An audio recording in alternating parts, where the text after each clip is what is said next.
चाहे आप किसी भी प्रकार के टीचर्स एग्ज़ाम की तैयारी कर रहे हैं तो ये वीडियो आपके लिए काफ़ी महत्वपूर्ण होगी। चाहे आप एचटेट की तैयारी कर रहे हैं या सीटेट की, क्योंकि इन दोनों में ही हमें पता है कि जो पहला पेपर होता है वो जनरल पेपर होता है, सामान्य पेपर, पहला पेपर। इसमें अनेक टाइप के क्वेश्चन मैथ विषय से भी लिए जाते हैं और मैथ के अंदर हमने देखा था कि अलग अलग टॉपिक से अलग अलग टाइप के क्वेश्चन आते हैं, तो उन सभी टॉपिक्स को कवर करना अनिवार्य हो जाता है। तो आज की वीडियो में हम नंबर सिस्टम टॉपिक कवर करेंगे। नंबर सिस्टम टॉपिक के जो अति महत्वपूर्ण क्वेश्चन है उनको आज सरल करेंगे और देखेंगे कि किस तरह से क्वेश्चन बनते हैं और हमारी क्या अप्रोच रहती है उनको हल करने की। पहला प्रश्न है 100 और 300 के बीच 4 या 6 से विभाजित होने वाली कुल कितनी संख्याएं हैं। क्वेश्चन को समझें। हमें कह दिया 100 से 300 के बीच, इनके बीच में लेनी है। बीच में लेनी है मतलब ये दोनों हमें नहीं इंक्लूड करनी। 100 और 300 इनके जो बीच में आ रही है, यानी 101 से लेकर 299 तक वे ही संख्याएं लेनी है। और क्या शर्त है कि या तो 4 से भाग हो रही हो या 6 से, यही एकमात्र शर्त है। या तो 4 से भाग हो या 6 से, दोनों से नहीं होगी। ये पहला हमें ध्यान रखना है। अब हम ज्ञात कर लेते हैं। पहले यह पता लगाएंगे कि 4 से भाग होने वाली कितनी है। 4 से विभाजित कुल संख्याएं कितनी हैं, कहाँ से कहाँ तक, 100 और 300 के बीच। तो इसको ज्ञात करने का एक डायरेक्ट फॉर्मूला होता है। वो फॉर्मूला आप खुद नोट भी कर लेंगे और देखते हैं कैसे लगता है। कि पहले तो सबसे बड़ी संख्या लिखो जो कि 4 से भाग हो रही है इन दोनों के बीच। तो 300 तो हमें लेना नहीं है। 300 तो 4 से भाग हो जाता है पूरा पूरा, लेकिन 300 नहीं लेना है। तो 300 से जस्ट पीछे क्या होगा, 4 कम कर देंगे तो 296, यानी सबसे बड़ी लिखी है। इसमें से हम सबसे छोटी, 100 से तो बड़ी हो लेकिन वैसे सबसे छोटी हो इनके बीच जो 4 से भाग हो, तो वो क्या हो जाएगी, 100 के जस्ट बाद 4 ज़्यादा 104, यानी दोनों का सबसे बड़ी का और सबसे छोटी का आपने अंतर लेना है और जिससे भी भाग कर रहे हैं उससे भाग करेंगे, अंत में हम 1 जोड़ देंगे। ये डायरेक्ट फॉर्मूला होता है किन्हीं भी संख्याओं के बीच। यहाँ पर कितनी, 4 से 5 से 6 से, जो भी पूछे आप इस फॉर्मूले से आसानी से ज्ञात कर सकते हैं। अब इनके बीच अंतर कितना है, 192 का अंतर है। 296 में से 104 घटाएंगे 192 और 4 से इसको भाग कर देंगे। अब भाग करना भी काफ़ी, आपको जो ट्रिक्स होती हैं वो आपको पता होनी चाहिए कि यदि पूरा 200 होता तो 4 से भाग डायरेक्ट हो जाता 50, लेकिन 200 नहीं है, 8 कम है, 4 दूने 8 कम है, यानी इसमें 2 4 कम है। तो कितना हो जाएगा, 48 चौके 192, 1 हमें जोड़ना ही है सभी के साथ। तो 49 संख्याएं ऐसी हैं जो 4 से भाग हो जाती हैं। अब निकाल लेते हैं 6 से भाग होने वाली, यही फॉर्मूला लगाएंगे। 100 और 300 के बीच सबसे बड़ी संख्या क्या है जो 6 से भाग हो जाए। तो 6 से 300 तो भाग हो जाती, 300 हमें लेनी नहीं, तो 300 से ठीक 6 कम कर दो आप, 294 माइनस, इधर आएंगे 100 6 से भाग नहीं होती, 100 से अगली संख्या 17 6 के 102 होते हैं, तो 102 लेंगे और किससे भाग करेंगे अब, 6 से, और 1 हम अपनी तरफ से जोड़ देंगे सभी के साथ। 294 में हम 102 घटा रहे हैं तो कितना बचेगा, फिर से 192 डिवाइड 6 प्लस 1, तो 6 3 18, कितना बचा है, 1 12 32 और 1 अपनी तरफ से जोड़ना है। तो 33 संख्याएं ऐसी हैं कि जो 6 से भाग हो जाती हैं। अब यदि क्वेश्चन में ये पूछा होता कि 4 और 6 से भाग होने वाली कितनी संख्या है, 4 और 6, तब तो 4 से ये है 6 से ये है, तो 4 और 6 दोनों से हो रही हैं, दोनों को हम डायरेक्ट जोड़ देते। लेकिन क्वेश्चन में घुमाकर पूछा है, या पूछ लिया इसने कि या तो 4 से भाग हो या 6 से भाग हो, दोनों नहीं लेनी। तो अब हमें भी पता है कि इनमें बहुत सी संख्याएं ऐसी हैं जो दोनों से भाग हो जाती हैं, तो वो हम निकालेंगे। तो निकालने का सबसे बेस्ट तरीका क्या रहेगा, हम यह पता लगा लेंगे कि जो 4 से भाग होती है और जो 6 से होती है वो 12 से भी भाग होती ही होती है। तो हम यह ढूंढ लेंगे कि इनके बीच ऐसी कितनी संख्याएं हैं जो 12 से भी भाग हो। तो 12 से भाग होने के लिए यही फॉर्मूला रहेगा कि 300 से छोटी 12 से भाग होने वाली संख्या। तो आप कोई भी एक नंबर लेकर डायरेक्ट चेक कर लें, या 300 में ही आप भाग देकर देख लें 12 का। 12 दूने 24, 60, 12 5 60, 300 पूरा पूरा भाग हो रहा है, 300 हमें लेना नहीं है, तो 300 से ठीक छोटा 12 आप माइनस कर दो, 288 माइनस, अब आ जाओ शुरू में 12 निम्न 108, तो 108 हो जाएगा, नीचे 12 लिखो और एक इसमें जोड़ दो, तो 288 में से 108 घटाएं कितना हो जाएगा 180, 180 में 12 से भाग देते हैं कितना आता है 15 और 1, तो 16 संख्याएं ऐसी हैं जो 12 से भाग हो जाती हैं, या दूसरे शब्दों में कहें 16 संख्याएं ऐसी हैं जो 4 से भी भाग होती हैं, 6 से भी होती हैं, तो ये हम 16 इनमें से माइनस कर देंगे, तो टोटल हैं 49 4 से भाग होने वाली, 33 6 से भाग होने वाली, 16 है दोनों से भाग होने वाली, तो यहाँ देख रहे हैं कितने का अंतर है 17 का, 17 इसमें जोड़ दो। 66 संख्याएं ऐसी हैं जो या तो 4 से या 6 से भाग हो जाती हैं, कहाँ से कहाँ तक 100 से 300 के बीच। तो काफ़ी अच्छा क्वेश्चन है, इनमें कई कंसेप्ट भी हमारे क्लियर हो जाते हैं कि जो भी संख्याएं ढूंढनी है वो हम डायरेक्ट ढूंढ सकते हैं। तो ऐसे क्वेश्चंस की आप प्रैक्टिस करिए और ये जो फॉर्मूला है इसको आप अपनी नोटबुक के अंदर नोट भी रखें। एक और इम्पोर्टेंट क्वेश्चन लिया है, क्वेश्चन है 1000 से छोटी किस संख्या से 43,259 में गुणा किया जाए ताकि गुणनफल में दाईं ओर के अंतिम 3 अंक 437 हो। तो काफ़ी अच्छा क्वेश्चन है, ट्रिकी क्वेश्चन है। एक तो इसने कह दिया कि 43,259 में गुणा करना है किसी संख्या से, और किससे करना है 1000 से छोटी होनी चाहिए, और जब हम इसको गुणा कर देंगे तो गुणनफल के अंतिम 3 अंक यानी दाईं ओर के अंतिम 3 अंक क्या होंगे 437। तो हम मान लेते हैं कि वो जो 1000 से छोटी संख्या है वो है ABC, हम ABC से गुणा कर रहे हैं। तो अब हम देखें गुणा का जो नियम होता है कि सबसे पहले हम इधर से गुणा शुरू करते हैं, तो C की गुणा होगी 9 के अंदर, तो 9 को हमें पता है कि 9 का पहाड़ा कितनी बार पढ़ें कि 7 आ जाए, तो हमें पता है 9 3 27 होते हैं, तो C की जगह हमें क्या लिखना होगा 3 लिखना होगा, 9 3 27। तो C की वैल्यू तो हमें C बराबर क्या लिखेंगे हम 3, तो C की वैल्यू डायरेक्ट हमें मिल गई, तो थोड़ा बहुत तो काम हमारा हो गया। अब A और B की वैल्यू ही ढूंढनी है, तो अब अगला काम हम करेंगे, गुणा शुरू कर देते हैं। तो 3 से गुणा करेंगे, 3 में 27, 2 हासिल, 3 5 15, 2 17, 1 हासिल, 3 दूना 6 और 1 7, और आगे की आवश्यकता नहीं है क्योंकि हमें अंतिम 3 अंक ही लेने हैं। तो 777 ये आ गया। जब A B और 3 से इसकी गुणा हुई, फिर हम यहाँ क्या लगाते हैं क्रॉस का निशान लगाते हैं, और एक चीज़ हम साथ साथ ध्यान रखेंगे कि अंतिम 3 अंक क्या होने चाहिए 437, जो कि फाइनल हमारा गुणनफल होगा। तो 7 का तो इसके अंदर ये तो 0 होता है, 7 में 0 जोड़ेंगे 7, यानी आंसर हमारा सेटिस्फाई हो रहा है। अब हम देख रहे हैं इस 7 के अंदर क्या जोड़ें कि यहाँ पर क्या बनना चाहिए 3 बनना चाहिए। तो हमें पता है कि 7 के अंदर हमें क्या जोड़ना पड़ेगा 6 जोड़ना पड़ेगा, तो ये अंक हमें मिल गया 6। अब इस 6 की हमें मदद लेनी होगी। इस 6 का क्या मतलब है, अब हम गुणा अगले अंक से करेंगे B से, तो B का 9 में गुणा होगा और यहाँ 6 आना चाहिए। तो कब आ सकता है, हमें पता है 9 चौके 36 होते हैं, तो B की जगह हम क्या पुट कर देंगे 4 पुट कर देंगे। तो यहाँ क्या आ चुका है अब 4 आ चुका है। अब आप क्या करेंगे गुणा को थोड़ा और आगे तक बढ़ा दें क्योंकि हमें अंक मिल गया है। तो 4 में 36, 3 हो गई कैरी, 4 5 20 और 3 23, 2 कैरी, 4 दूने 8 और 2 10। ज़्यादा आगे करने की आवश्यकता नहीं है। अब हम गुणा को और आगे बढ़ाते हुए जब तीसरे अंक से गुणा करते हैं तो क्या करते हैं हम 2 बार क्रॉस का निशान लगाते हैं। साथ साथ एक चीज़ नीचे के जो अंक हैं अंतिम अंक वो क्या होने चाहिए 437।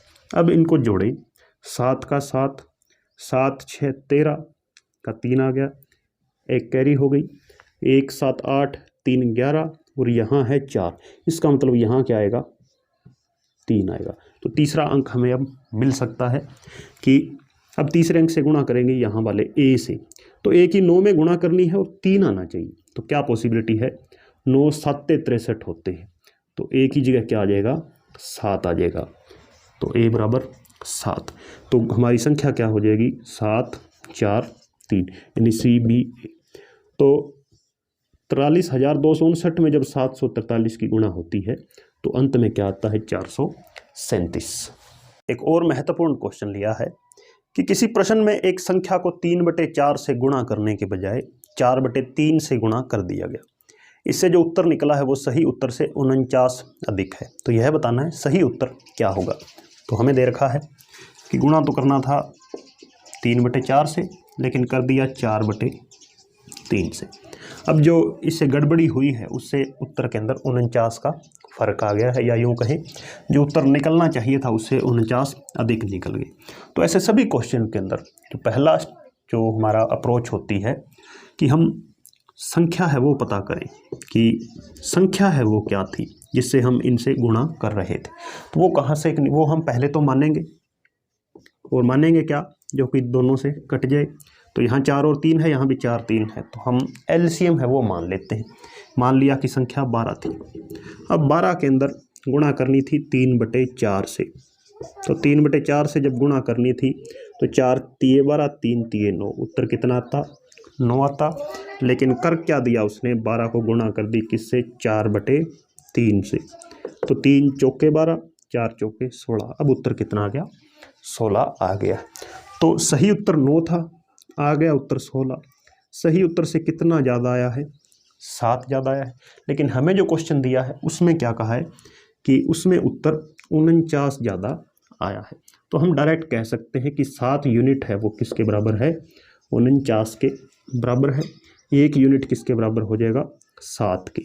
तो हमने संख्या क्या मानी थी 12 मानी थी, 1 यूनिट की वैल्यू 7 है, तो इस 12 यूनिट की वैल्यू क्या हो जाएगी 84। तो संख्या हमें मिल गई 84। अब क्या पूछा है सही उत्तर क्या था। सही उत्तर क्या निकलेगा जब हम संख्या को 3/4 से गुणा कर देंगे, क्योंककि यहीं से तो सही उत्तर मिलेगा। तो 84 को जब हम 3/4 से गुणा करते हैं तो कितना आता है 4 से ही कटेगा 21, 63। तो सही उत्तर 63 था। आप चेक भी कर सकते हैं कि 84 में जब आप 3/4 से गुणा करोगे 63 आएगा, लेकिन गलती से यदि आप 84 में 4/3 से गुणा कर दोगे तो उत्तर है वो इससे 63 से 49 ज़्यादा आएगा। अगला प्रश्न रिमाइंडर थ्योरम से क्वेश्चन है 7 की पावर 13 प्लस 1 में 6 से भाग देने पर शेष ज्ञात करना है, रिमाइंडर कितना बचेगा। तो क्वेश्चन में हमें दे दिया 7 की पावर तो 13 है, प्लस इसमें 1 जुड़ा हुआ है, 6 से भाग करना है, कितना रिमाइंडर आएगा, शेषफल क्या आएगा। तो यहाँ पहले हम 7 की पावर 13 को देखें। 7 की पावर 13 का मतलब 7 की पावर 13 को हम लिख सकते हैं 6 प्लस 1 की पावर 13। 6 और 1 जुड़कर क्या हो जाते हैं 7, ऊपर पावर 13 पड़ी है। अब या तो हम इसको बाइनोमियल थ्योरम से करना चाहें तो बहुत लेंथी हो जाएगा, कॉम्प्लिकेटेड हो जाएगा, हो सकता है आपने बाइनोमियल थ्योरम कभी पढ़ी ही ना हो। तो इसका हमारा जनरल अप्रोच रहता है, सामान्य हम तरीका लगा सकते हैं। वो कैसे, क्योंकि एक चीज़ हम जानते हैं कि जैसे a प्लस b की पावर 2 होती है तो इसमें क्या आता है a का स्क्वायर b का स्क्वायर प्लस 2ab, यानी a प्लस b का स्क्वायर होल स्क्वायर हमने कर दिया। अब देखें a प्लस b की क्यूब देखें तो इसका क्या होता है formula, a cube plus b cube plus 3a square b plus 3ab square. तो पहले यदि हम इन 3 टर्म्स को देखें तो इसमें a यहाँ है, a b यहाँ है, तो a से भाग देंगे तो कट जाएगा, केवल एक टर्म बचती है, कौन सी b वाली। इसी तरह इसमें देखें a मौजूद है, यहाँ भी a मौजूद है, इसमें भी a मौजूद है, केवल इस b के क्यूब में a नहीं है।